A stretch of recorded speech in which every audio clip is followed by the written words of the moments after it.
या क्षणाची एक अत्यंत महत्त्वाची बातमी आपण बघतोय। नगर परिषद नगर पंचायतींचा निकाल हा 21 डिसेंबरला लागणार आहे। या क्षणाची अत्यंत महत्त्वाची बातमी आपण बघतोय। आता 21 डिसेंबरला हा निकाल लागणार आहे। नागपूर खंडपीठाने हा निर्णय दिलेला आहे असं समजतंय। यापूर्वी सुद्धा ही मागणी आता होत होती आणि आता अखेर मतमोजणी जी आहे नागपूर खंडपीठाकडून जो मोठा निर्णय दिला गेलाय त्यानुसार 21 डिसेंबरला होणार आहे। प्रतिनिधी जितेंद्र शिंगाडे आपल्याला आणखी तपशील देतील। जितेंद्र, नक्कीच अतिशय मोठी आणि महत्त्वाची बातमी म्हणावी लागेल, कारण आज नगर परिषद आणि नगरपंचायतीच्या निवडणुकीसाठी मतदान पार पडते आणि जे ठरलेला कार्यक्रम होता त्यामध्ये उद्या याची मतमोजणी होणार होती।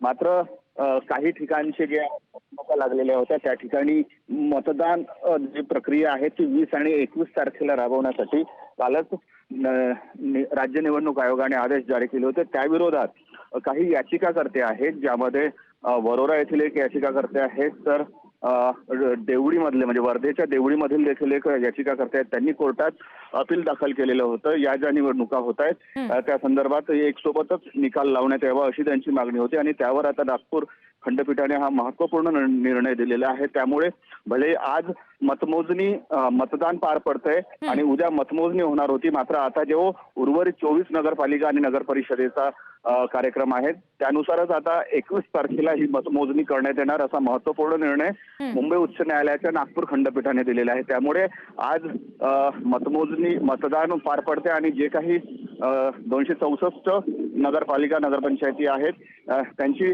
आता एकत्र मतमोजणी ही 21 तारखेला होणार आहे। कारण 20 तारखेला त्या उर्वरित ज्या नगरपालिका नगरपरिषद आहेत त्यांची मतदान प्रक्रिया होईल।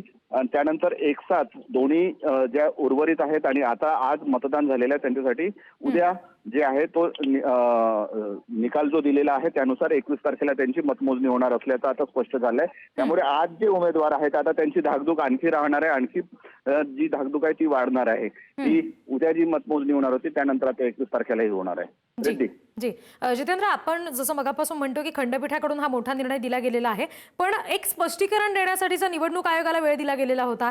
त्या संदर्भातलं स्पष्टीकरण निवडणूक आयोगानं सादर केलंय, त्यात नेमकं काय म्हटलंय?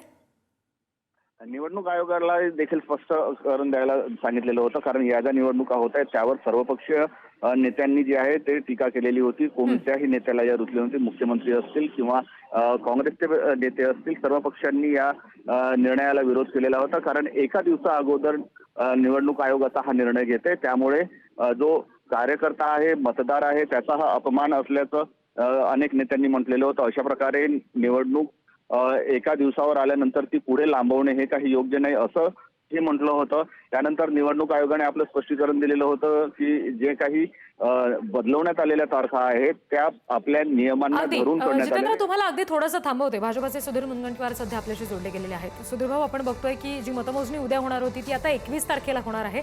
आपल्या या संदर्भात नेमकं काय म्हणणं आहे? स्थानिक पातळीवरचे जे कार्यकर्ते जे स्वतः उमेदवार आहेत त्यांचा कुठेतरी हिरमोड याने होईल का?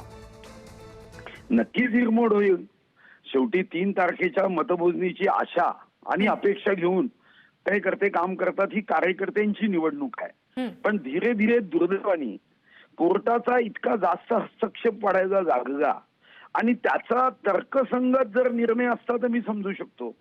आता या निवडणुकीच्या निकालाचा जर होणाऱ्या 20 तारखेच्या निवडणुकीवर परिणाम होणार असेल तर मग या निवडणुकीचा परिणाम जिल्हा परिषदवरही होईल, या निवडणुकीचा परिणाम महानगरपालिकेच्याही निवडणुकीवर होईल।